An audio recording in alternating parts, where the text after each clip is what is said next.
J'anime un réseau qui s'appelle le Laboratoire d'innovation sociale par la recherche-action, qui est un réseau d'acteurs-chercheurs qui développent des expérimentations sociales dans différentes régions de France et que nous croisons en réseau et dont nous essayons de valoriser la production de savoir à partir de leurs pratiques.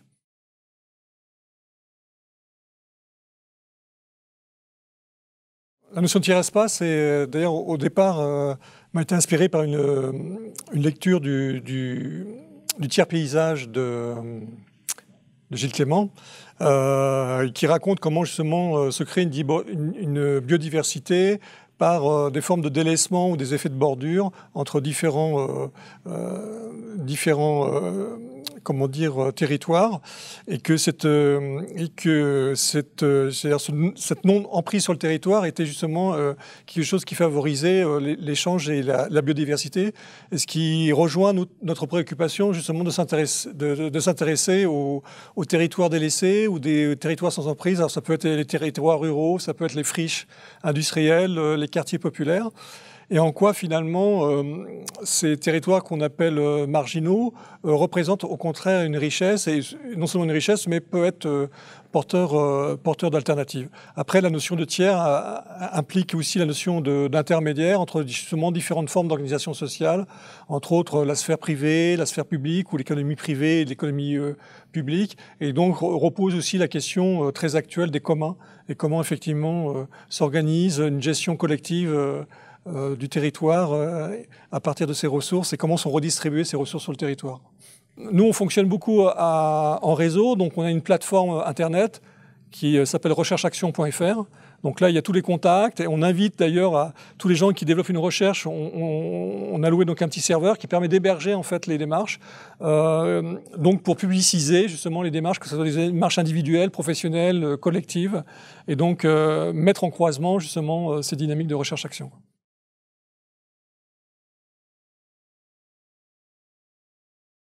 Je suis aussi associé notamment à la Maison des Sciences de l'Homme Paris-Nord. Donc les Maisons des Sciences de l'Homme sont des réseaux, un réseau régional. Il y en a dans chaque région.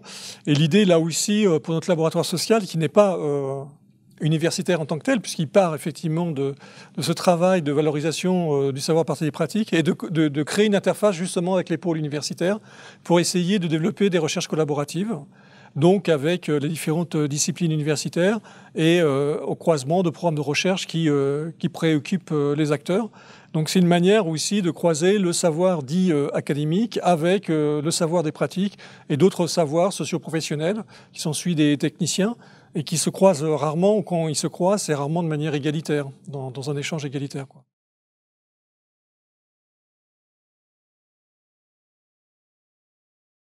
Ce serait intéressant, on n'a pas vraiment fait d'études comparatives. Après, c'est clair que la recherche-action est un champ beaucoup plus, j'ai envie de dire, mieux accueilli dans la culture anglo-saxonne, qui est quand même plus une culture pragmatique.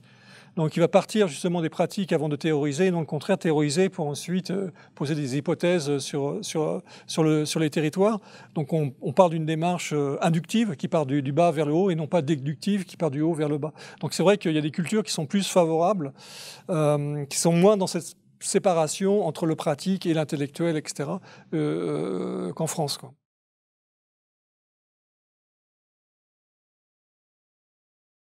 Comme tout le monde à la fois, nous avons été surpris, c'est le principe d'ailleurs de toute forme éruptive ou émergente, et à la fois on a eu confirmation d'une hypothèse qu'on pose depuis un certain nombre de temps, qui est la notion de centralité populaire, c'est-à-dire où des acteurs se retrouvent pour retrouver une cohérence à leur vie, cohérence existentielle, organisationnelle, etc.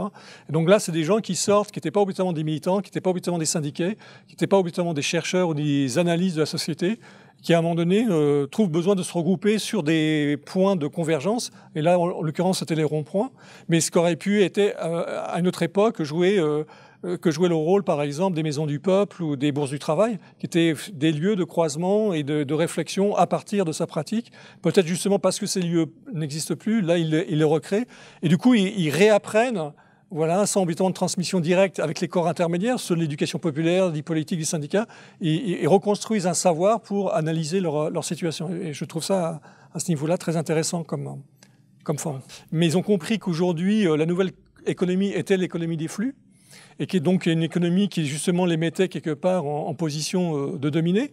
Qui est l'économie productiviste, ultralibérale, qui capte en fait tous les éléments de la société pour en faire une production et ramener de l'argent.